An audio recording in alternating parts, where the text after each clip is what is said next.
বিদ্যাসাগর ইউনিভার্সিটির আন্ডারে তোমরা যারা সেকেন্ড সেমিস্টারে পড়ো এবং যাদের মাইনর সাবজেক্ট রয়েছে হিউম্যান রাইটস এডুকেশন, আজ আমি তাদের সিলেবাস আলোচনা করে দেবো। তার সাথে সাথে কোন টপিক থেকে কোন কোয়েশ্চেনগুলো পড়তে হবে এবং কোয়েশ্চেনের সাথেও অ্যান্সার সাজেশান আমি আজ তোমাদের দিয়ে দেবো। তোমাদের যেহেতু পরীক্ষা খুবই সামনে চলে এসেছে, সম্ভবত 25 তারিখে তোমাদের মাইনর সাবজেক্টের এক্সাম রয়েছে, তাই চলো খুব বেশি দেরি না করে আজকের আমরা ভিডিওটা শুরু করি। আর তোমরা কিন্তু ভালো করে স্ক্রিনশট নিয়ে রাখবে এবং অবশ্যই আমাকে কমেন্টে জানাবে যদি ভালো লেগে থাকে এই ভিডিওটি। দেখো, প্রথমেই সিলেবাসটা দেখে নেব। Promotion of human rights and humanitarian law এর কোর্স কন্টেন্টে ফার্স্টের এ যেটা দেওয়া রয়েছে ইউনিট, সেটাই বলা রয়েছে United nation for promotion of human rights and regional human rights standards and mechanism, যার 1 নম্বর টপিকটাই দেওয়া রয়েছে UN bodies involved in promotion of human rights, economics and social council, UN Commission on Human Rights and its Subcommission on Women, Minorities, etc., General Assembly, Human Rights Committee and other committees under the various convention, ILO, UNESCO, WHO, FAO. সেকেন্ডটাতে দেওয়া রয়েছে Europe convention on the promotion of human rights 1950 and institutions.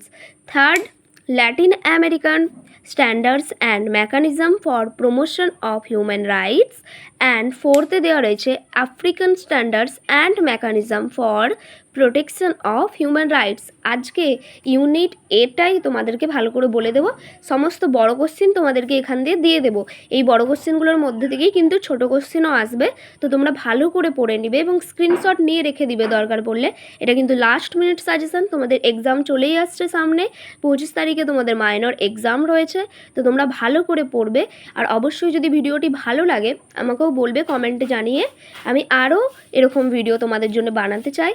এবং এর পরের যে পার্টটাই আমি এর পরের ভিডিওতে ইন্টারন্যাশনাল হিউম্যানিটেরিয়ান ল এইটা ভালো করে বুঝিয়ে দেবো, ইউনিট বিটা। এবার দেখো, 1 নম্বর টপিকের সবথেকে বড় যেই কোয়েশ্চেনটাই সেটাই আমি দিয়েছি, একটাই বড় কোয়েশ্চেন, এটাই ভালো করে পড়বে। এখান থেকেই কিন্তু শর্ট প্রশ্ন আসবে।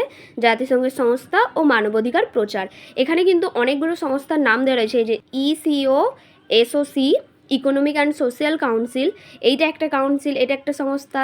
তারপরে রয়েছে UN commission on human rights, UNCHR যেটা শর্ট ফর্ম, ও তার উপকমিশন সমূহ। এখানে যে হিউম্যান রাইটসের যে কমিশনগুলো ছিল, UN কমিশনগুলো, সেইগুলো কিন্তু ভালো করে পড়বে। জেনারেল অ্যাসেম্বলি এরপরে রয়েছে, এটাও একটা সংস্থা যেটা জাতিসংঘের মানবাধিকার প্রচারে গুরুত্বপূর্ণ ভূমিকা রেখেছিল। এরপরে রয়েছে হিউম্যান রাইটস কমিটি অ্যান্ড অন্যান্য ট্রেটি কমিটিজ। হিউম্যান রাইটস কমিটিজ রয়েছে আর বাকি সব যে কমিটিসগুলো সেগুলো রয়েছে। এরপরে 5 নম্বরে রয়েছে ইন্টারন্যাশনাল লেবার অর্গানাইজেশন, ILO, এটা কিন্তু শ্রমিকদের জন্য তৈরি হয়েছিল। 6 নম্বরে দেওয়া আছে United Nation educational, scientific and cultural organization, যেটা ইউনেস্কো। ইউনেস্কো সংস্থাটার নাম তোমরা সবাই শুনেছ। এরপরে রয়েছে WHO, ওয়ার্ল্ড হেলথ অর্গানাইজেশন, মানে মানব স্বাস্থ্য সংস্থা।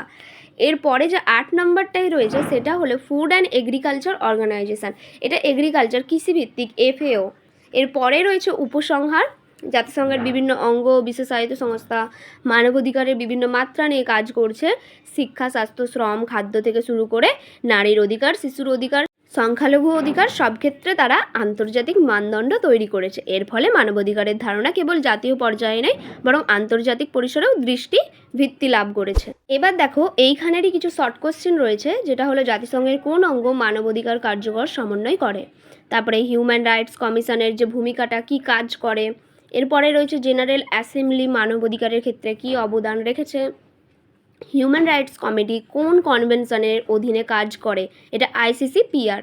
তারপর CEDAW, CRCO, CERD কিসের সঙ্গে যুক্ত। এরপরে রয়েছে ILO মানবাধিকারে কী অবদান রাখে, ইউনেস্কো মানবাধিকারে কী অবদান রাখে, WHO মানবাধিকারের সংস্করণে বা সংরক্ষণে গুরুত্বপূর্ণ, FAO মানবাধিকারকে গুরুত্ব দেয়, এই জিনিসগুলো। তোমরা কিন্তু এই প্রশ্নগুলোই ভালো করে পড়ে যাও, এখান দিয়েই পরীক্ষায় চলে আসবে। এর পরের কোয়েশ্চেন রয়েছে European convention on the protection of human rights 1950 এর প্রতিষ্ঠান সমূহ। এটা কিন্তু ইউরোপিয়ান কনভেনশনটা দেওয়া রয়েছে, ভালো করে পড়ে যাও। 3টে কনভেনশন দেওয়া রয়েছে, তার মধ্যে ফার্স্ট এইটা, এখান থেকে কিন্তু কোয়েশ্চেন আসবে। কনভেনশনের মূল উদ্দেশ্য দেওয়া রয়েছে, ভূমিকা, তারপর কনভেনশন স্বীকৃত অধিকার সমূহ দেওয়া রয়েছে। এখানে অনেক অধিকার রয়েছে, এই অধিকারগুলো ভালো করে কিন্তু পড়ে যেও। এখান দিয়ে কিন্তু তোমাকে হয়তো কোয়েশ্চেন দিল যে কোন কোন অধিকারগুলো বলা হয়েছিল ইউরোপিয়ান কনভেনশনে। এবার যে প্রতিষ্ঠান সমূহগুলো রয়েছিল সেইগুলো, ECTHR এটা হচ্ছে European court of human rights, যেটা ফ্রান্সের স্ট্রাসবুর্গে অবস্থিত। European commission of human rights, এটা 1954 থেকে 1998 পর্যন্ত যে কার্যক্রম হয়েছিল, এখানে যে প্রোটোকল ছিল, এইগুলো কিন্তু তোমরা ভালো করে দেখে যেও। একবার মুখস্থ না করতে পারলেও অন্তত ভালো করে দেখে গিয়েও। এরপরে 3 নম্বরে রয়েছে committee of minister council of ইউরোপের অধীনে আদালতের রায় বাস্তবায়ন তদারকি করে।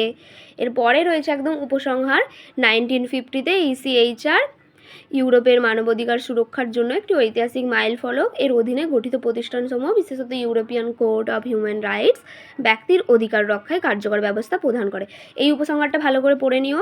এরপরে রয়েছে Latin America standards and mechanism for protection of human rights, অর্থাৎ ল্যাটিন আমেরিকার যেটা ছিল, সে যে হিউম্যান রাইটস প্রোটেকশানে কী কাজ করেছিল বা তার যে অধিকারগুলো ছিল, এইটা কিন্তু এখানে বলেছে। ভূমিকা রয়েছে ফার্স্টেই, তারপরে রয়েছে প্রধান মানদণ্ডগুলো, স্ট্যান্ডার্ডসগুলো।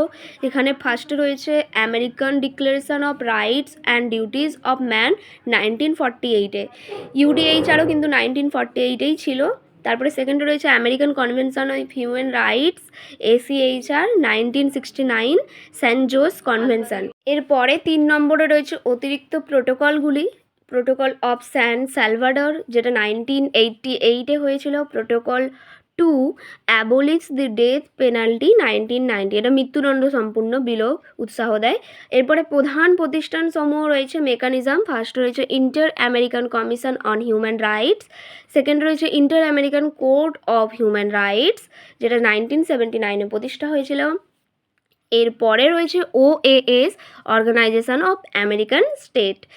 এরপরে একদম শেষে উপসংহার রয়েছে, উপসংহারটাও ভালো করে পড়ে যেও, যেটা আমেরিকান ডিক্লারেশন 1948 ও আমেরিকান কনভেনশন 1969।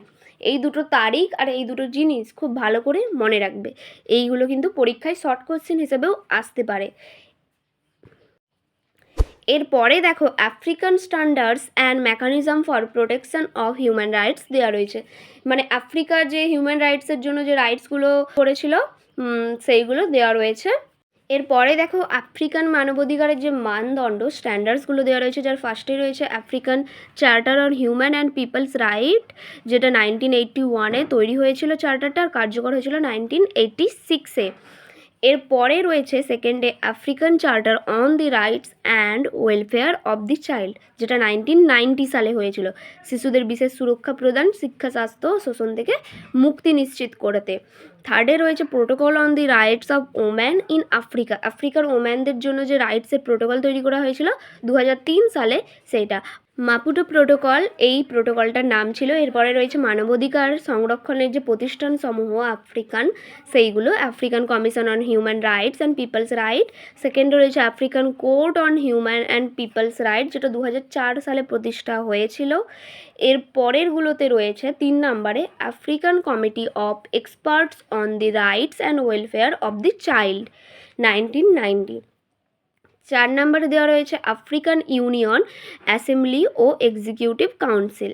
এরপরে সবার শেষে দেওয়া রয়েছে উপসংহার, যেটাই বলা রয়েছে বানজুল চার্টার, যেটা 1981-এ তৈরি হয়েছিল, আফ্রিকান কমিশন ও আফ্রিকান কোর্ট কার্যকর বিচার ও পর্যবেক্ষণ ব্যবস্থা গড়ে তুলেছিল। তাহলে এই ছিল ইউনিট এটা।